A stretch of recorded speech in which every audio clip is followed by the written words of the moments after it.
नमस्कार। वेदांग बुक्स के दर्शकों को सुनील वशिष्ठ का बहुत बहुत प्रणाम। जैसा कि आप सभी जानते हैं, ये बुक सीरीज जो हमने आरंभ की है, आप लोगों का बड़ा स्नेह हमें प्राप्त हो रहा है। आज के इस वीडियो में हम चर्चा करेंगे एक ऐसी पुस्तक की जिसको लिखा है ज्योतिषाचार्य पीवी नरसिम्हा राव जी ने। बुक का नाम है वैदिक एस्ट्रोलॉजी एंड इंटीग्रेटेड अप्रोच। वैसे तो ये बुक इंग्लिश में है, परंतु आप लोगों की सहूलियत के लिए या आप कहें हिंदी भाषी दर्शकों के लिए मैं इस बुक की समरी को हिंदी में आपके सामने प्रस्तुत कर रहा हूं। आप इस वीडियो में लास्ट तक बने रहें। बहुत ही प्यारी बुक है, आप सभी को पढ़नी भी चाहिए, पर आप अभी केवल मुझे सुने।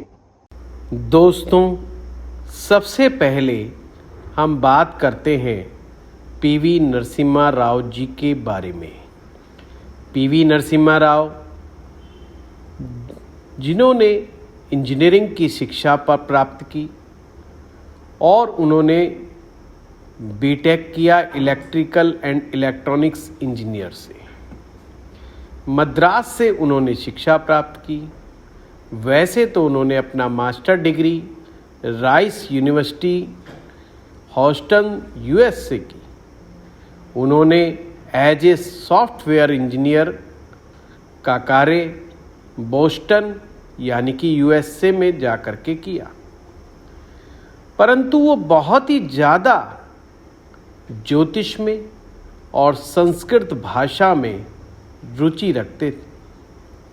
उनका एकेडमिक रिकॉर्ड, जिसमें कि 2 डिप्लोमा शामिल हैं, डिग्री शामिल है, जो संस्कृत में संस्कृत भाषा कोविद डिप्लोमा उन्होंने भारतीय विद्या भवन से किया। संस्कृत भाषा विशारद का डिप्लोमा भी उन्होंने किया। वो अपने आप में एक अच्छे मेधावी विद्यार्थी रहे और उन्होंने बाद में अपने ज्योतिष गुरु के द्वारा श्री जगन्नाथ वैदिक सेंटर से ज्योतिष का कोर्स किया। मित्रों, इस बुक में कुल 6 चैप्टर्स हैं।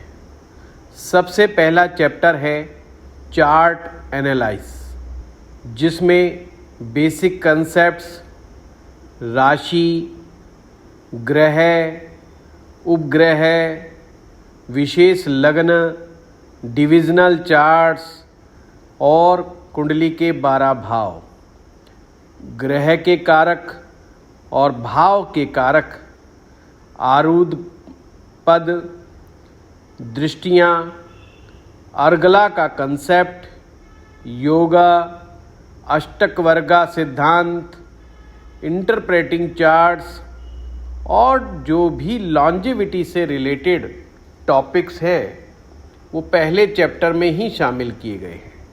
साथ में ही स्ट्रेंथ ऑफ प्लैनेट्स एंड राशि की स्ट्रेंथ, यानी कि ग्रह की और राशि को कैसे स्ट्रेंथ कैसे देखी जाती है, ये पहले चैप्टर में ही ये विषय शामिल है। और जो दूसरा चैप्टर है वो है दशा का विश्लेषण, यानी कि उसमें विषोत्तरी दशाओं के बारे में बताया गया है। अष्टोत्तरी दशा, नारायण दशा, लग्न केंद्रपति राशि दशा, सुदशा, दृग दशा, निर्यण शूल दशा, शूल दशा, काल चक्र दशा, एक प्रकार से 9 प्रकार की इसमें दशाओं के बारे में विशेष विवरण दिया गया है। बहुत ही कमाल का कार्य किया है इन्होंने।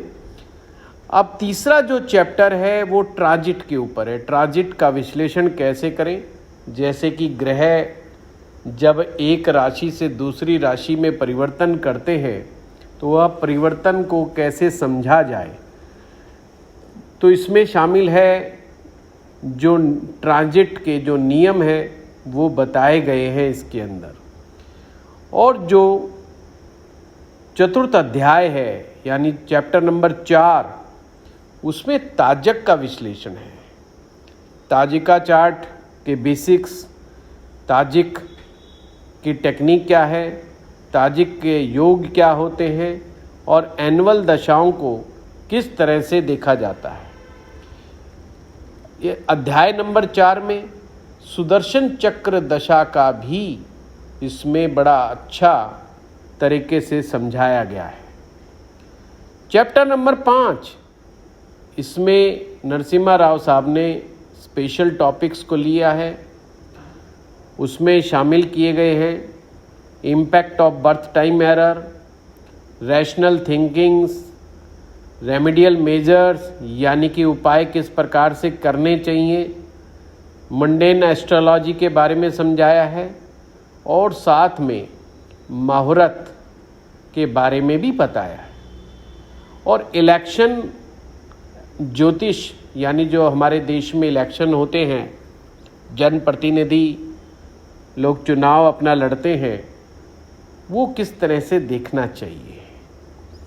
और साथ में एक्सप्लेन किया गया है एक ज्योतिषी का बिहेवियर क्या होना चाहिए।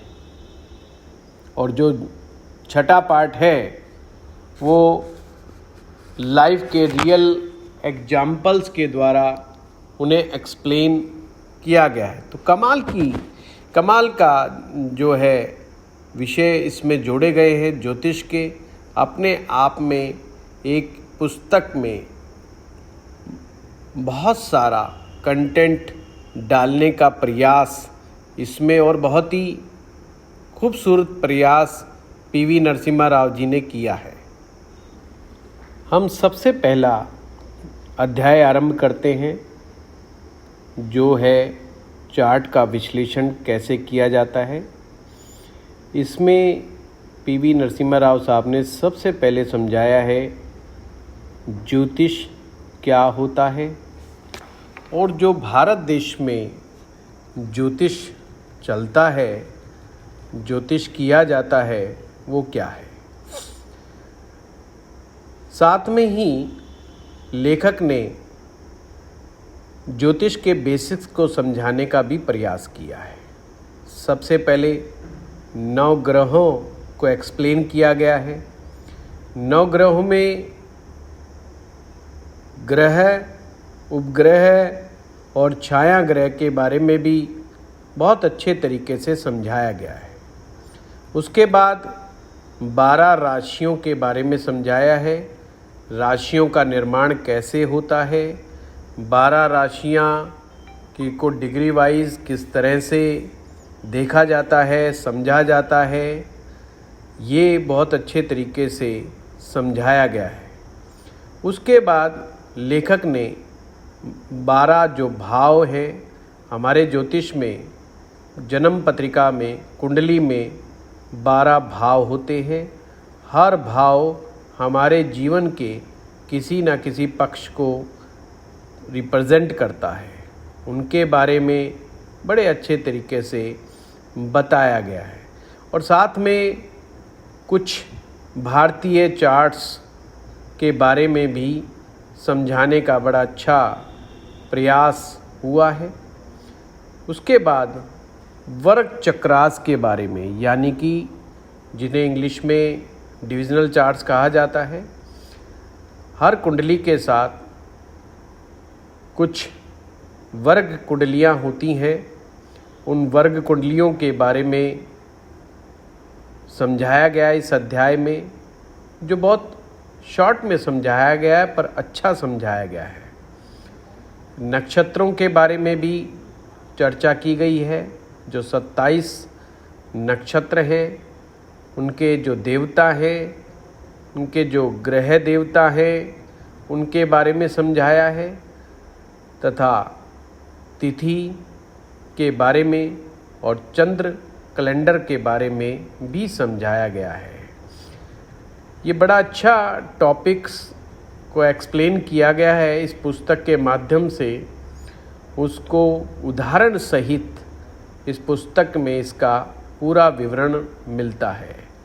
लूनर मंथ के बारे में भी डिटेलिंग इसमें बड़े अच्छे तरीके से की गई है और साथ में किए गए हैं योगाज, यानी कि योग किस तरह से बनते हैं। जब दो ग्रह आपस में मिलते हैं तो योग का निर्माण होता है।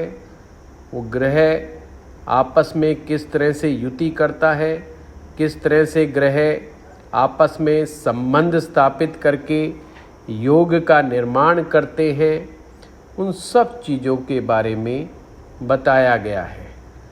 तथा हमारे जो पंचांग में योग होते हैं उनके विषय में भी समझाया गया है।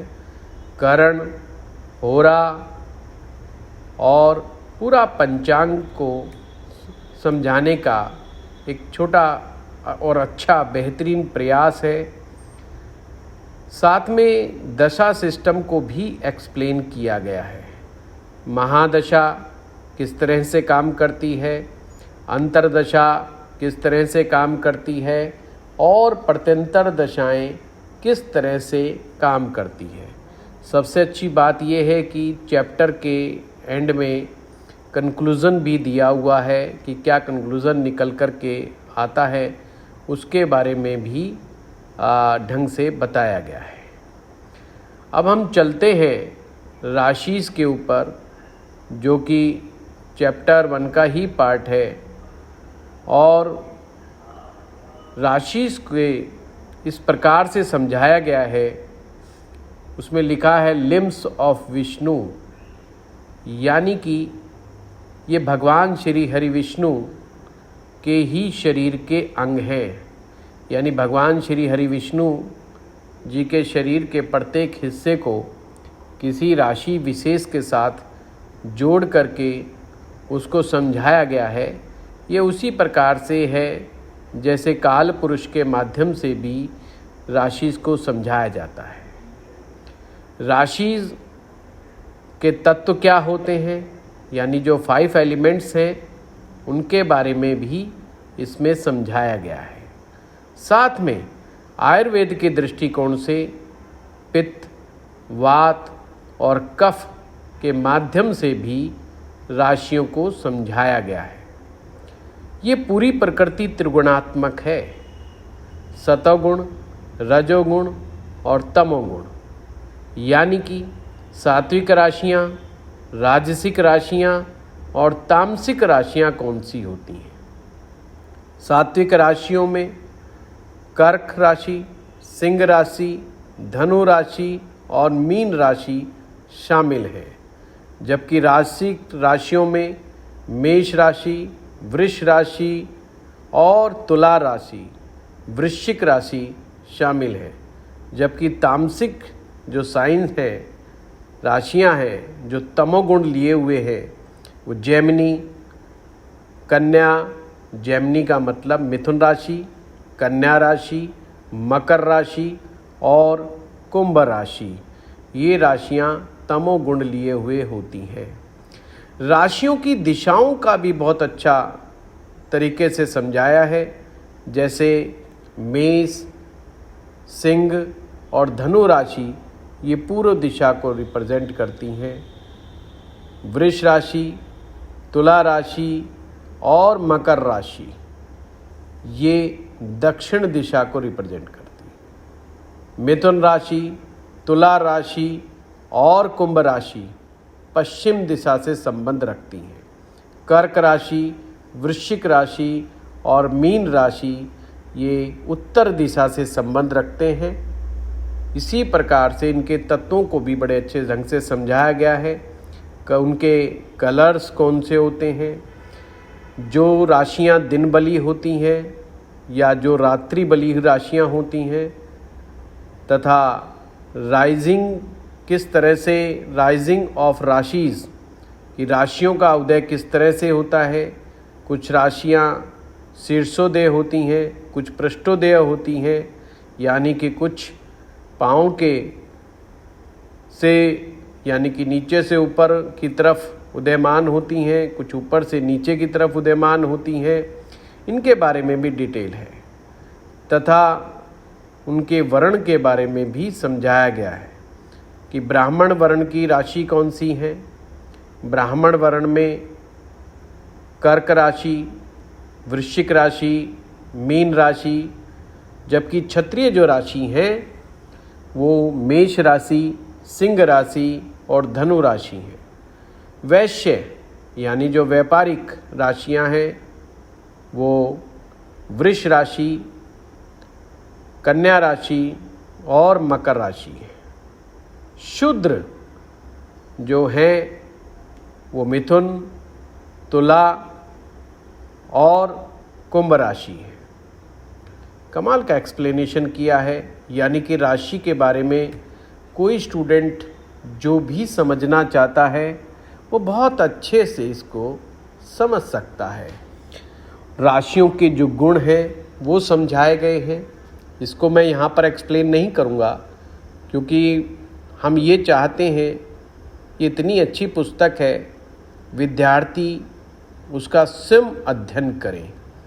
अगर वो अध्ययन करेंगे या इस बुक से वो अपने नोट्स बनाते हैं तो भी जो ज्योतिष सीखने वाले विद्यार्थी हैं उनको अच्छा लगेगा और अच्छा ज्ञान मिलेगा। लेखक ने ग्रहों के बारे में भी बड़ा अच्छे से समझाया है, विष्णु अवतार के बारे में समझाया है। भगवान श्री हरि विष्णु जी के जो 10 अवतार हैं उनको एक्सप्लेन किया है। मैलेफिक और बेनिफिक ग्रहों को एक्सप्लेन किया है और ग्रह का संबंध किस प्रकार से रंगों से होता है, प्लैनेटरी कैबिनेट कैसे होती है, उनकी दिशाएं, उनका सेक्स यानी कि कौन सा ग्रह मेल है कौन सा फीमेल है, इसके बारे में बताया है और ग्रहों के पंच तत्वों के बारे में भी समझाने का प्रयास किया है, जो कि बहुत ही शानदार प्रयास है। साथ में ग्रहों की दृष्टियों के बारे में भी बताया है, सप्त धातुओं के बारे में बताया है और प्लैनेट्स कब से कब तक कितने समय के लिए एक राशि में रहते हैं ये भी बताया है। प्लैनेट्स का हमारे टेस्ट से क्या संबंध है, ग्रहों की स्ट्रेंथ, प्लैनेट्स का संबंध किन देवी देवताओं से है, धातु मूल और जीव के बारे में भी समझाने का प्रयास किया है। ये बड़ा ही कमाल का एक प्रकार से प्रयास है। मैं चाहता हूँ कि आप सभी लोग इस पुस्तक का अध्ययन करें। इस पुस्तक में ग्रहों का आपस में कैसा संबंध है उसके बारे में भी बड़ा अच्छा एक्सप्लेन किया है। ग्रह मैत्री को एक्सप्लेन किया गया है और जो भी विद्यार्थियों के मन में जो प्रश्न उठते हैं उनके बारे में भी एक्सप्लेन बड़े अच्छे ढंग से किया गया है। कुछ विशेष लग्नों की भी व्याख्या बड़े अच्छे तरीके से की गई है, जैसे भाव लगन ये क्या होता है, इसका ज्योतिष में कैसे उपयोग होता है, होरा लगन, घटी लगन और साथ में इसमें जो एक्सप्लेन किया गया है कि किस तरह से इसका उपयोग हम प्रेडिक्शंस के समय कर सकते हैं, इसका बड़ी अच्छे से व्याख्या किया है।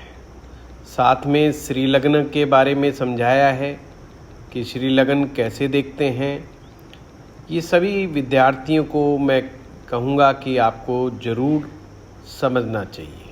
फिर जो डिविजनल चार्ट्स हैं कि राशियों को किस प्रकार, राशि को किस तरह से उसके डिवीज़न किए गए हैं, उससे जो डिविजनल चार्ट्स का निर्माण हुआ है वो कैसे हैं।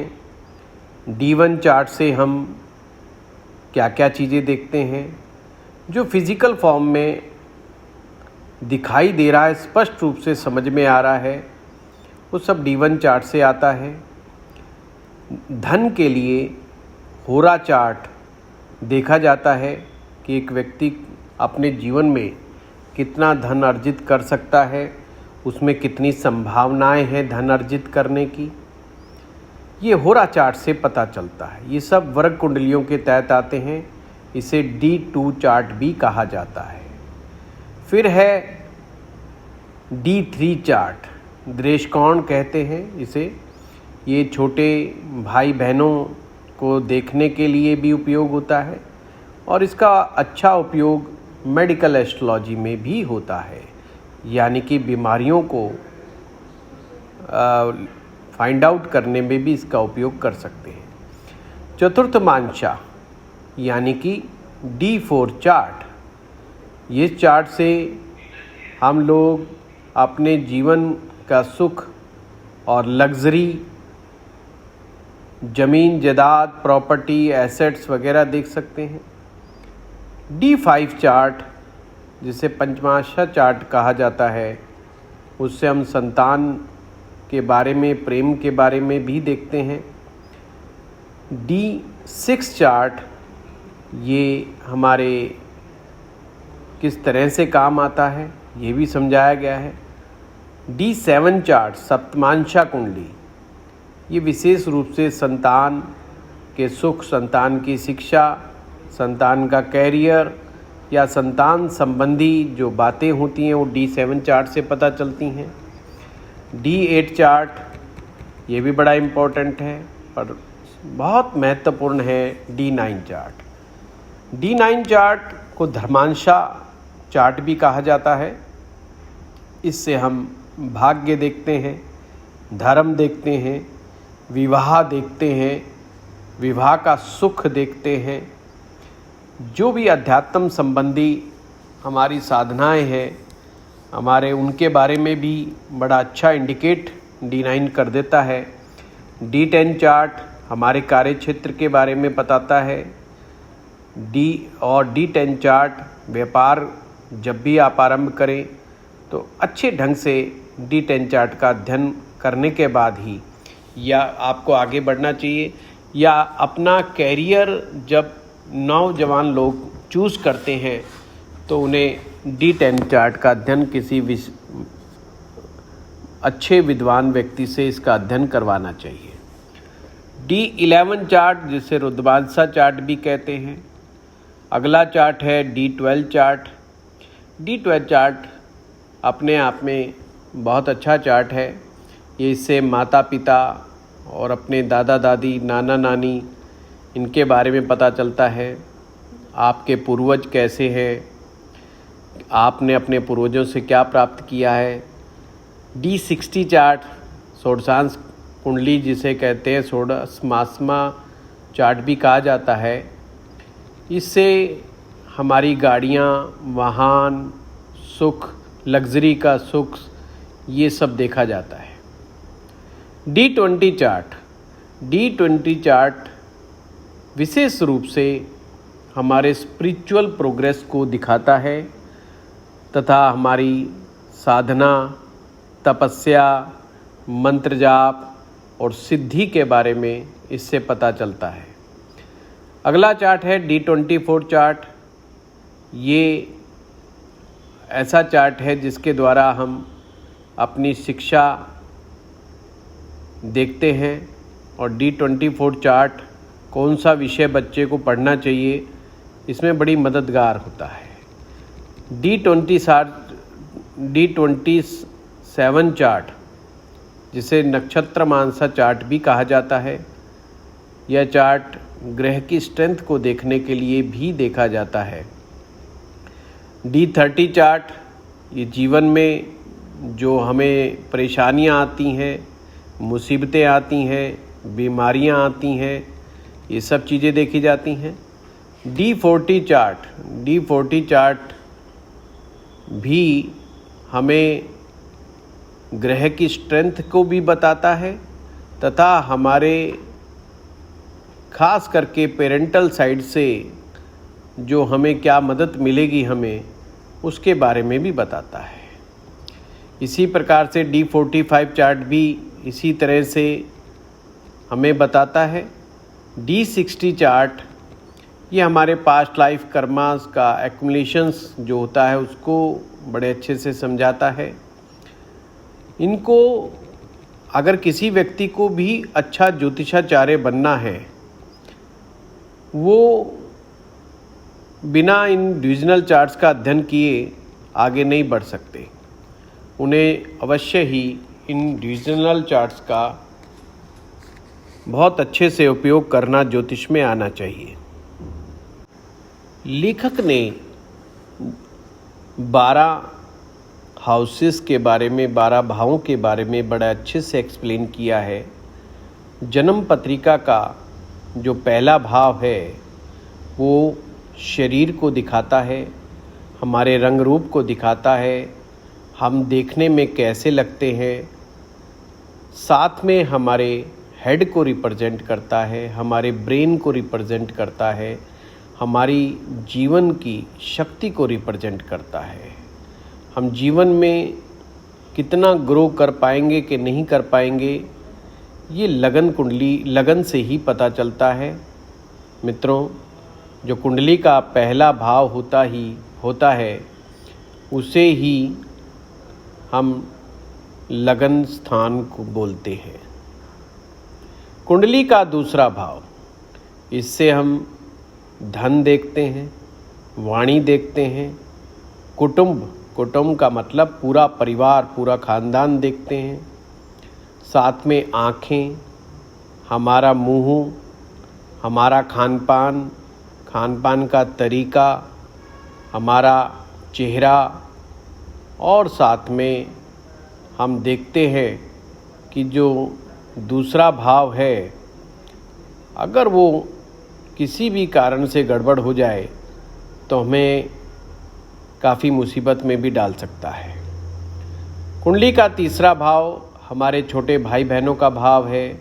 ये हमारे कॉन्फिडेंस को दिखाता है, साहस को दिखाता है, निडरता, हमारी मेंटल स्ट्रेंथ, हमारी कम्युनिकेशन स्किल्स, हमारा गला, हमारे कान, हमारी बाजू, और हमारे पिता के डेथ के बारे में भी, क्योंकि ये पिता का जो भाव है वो नवा भाव माना जाता है और पिता के लिए ये मारक भाव हो जाता है। साथ में ही ये जो हम अपनी लग्जरी के ऊपर खर्चा करते हैं ये उसको भी रिप्रेजेंट करता है। कुंडली का चौथा भाव, 4th हाउस, माँ को, हमारे वाहन को, हमारे घर को, हमारे लैंड्स को, हमारी इमूवेबल प्रॉपर्टीज़ को, हमारी मातृभूमि को, हमारे बचपन को, और जो रेंटल इनकम आती है, या आप कह सकते हैं जो हमारा रियल एस्टेट से जो इनकम जनरेट होती है, हमारी शिक्षा, खास करके कॉलेज तक की शिक्षा, हमारे रिलेटिव्स, हमारी खुशी, मन की शांति, हमारा जीवन में जो कंफर्ट्स हम प्राप्त करते हैं, कंफर्ट जोन, तथा ये हृदय के को भी रिप्रेजेंट करता है। कुंडली का 5वां भाव बहुत महत्वपूर्ण भाव है, क्योंकि इससे हम संतान देखते हैं, पूर्व जन्म के पुण्य देखते हैं, और इंटेलिजेंस देखते हैं, पब्लिक डीलिंग देखते हैं, ज्ञान प्राप्ति देखते हैं, और मंत्र साधनाएं देखते हैं, प्रार्थनाएं देखते हैं, हमारा डिवोशन भगवान के प्रति कितना है।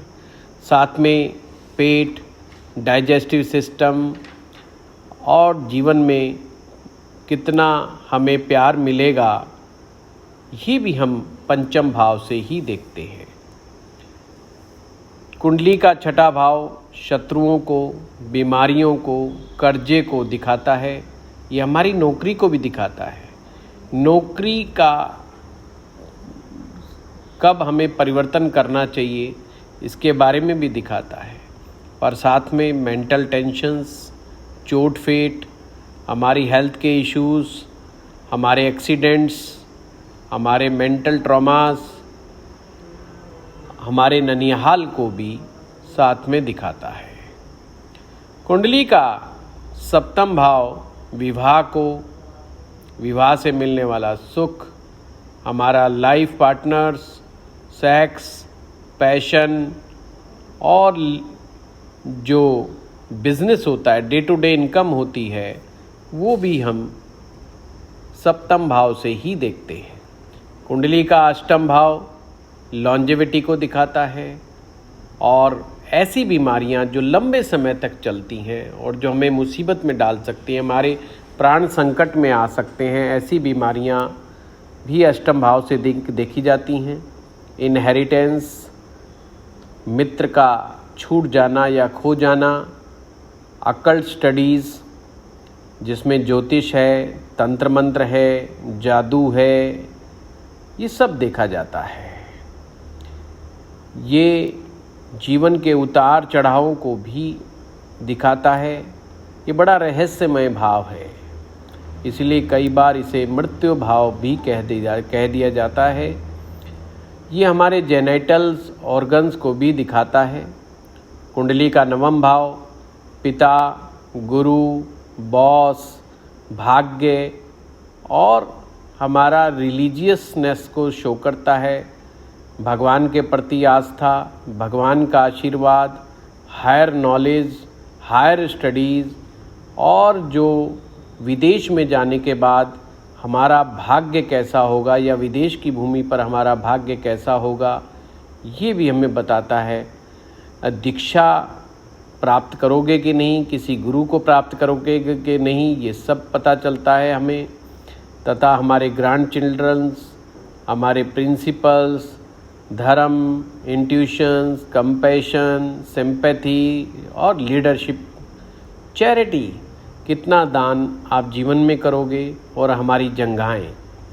कुंडली का 10वां भाव हमारे जीवन में हमारे प्रोफेशन को, हमारे कैरियर को, कर्म को और जीवन में कितना नेम फेम प्राप्त करोगे, कितनी ग्रोथ अचीव कर सकते हो।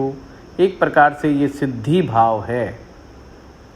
जीवन में कितना सम्मान प्राप्त करोगे और साथ में शरीर से देखें तो हमारे घुटने।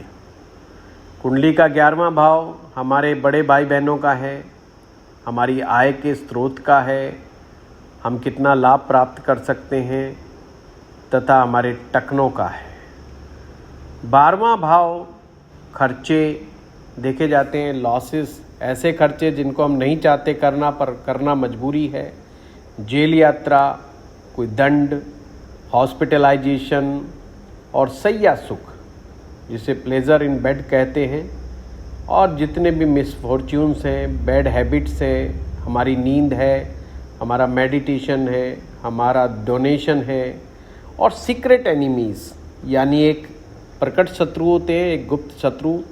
प्रकट शत्रु कुंडली के 6ठे भाव से देखे जाते हैं और छिपे हुए शत्रु, गुप्त शत्रु कुंडली के 12वें भाव से देखे जाते हैं। हमारे आँख, हमारी पाँव, ये भी हम 12वें भाव से ही देखते हैं। 12वें भाव का संबंध वैसे मोक्ष के साथ भी है। तथा लगन के बारे में भी विशेष रूप से बताया गया है।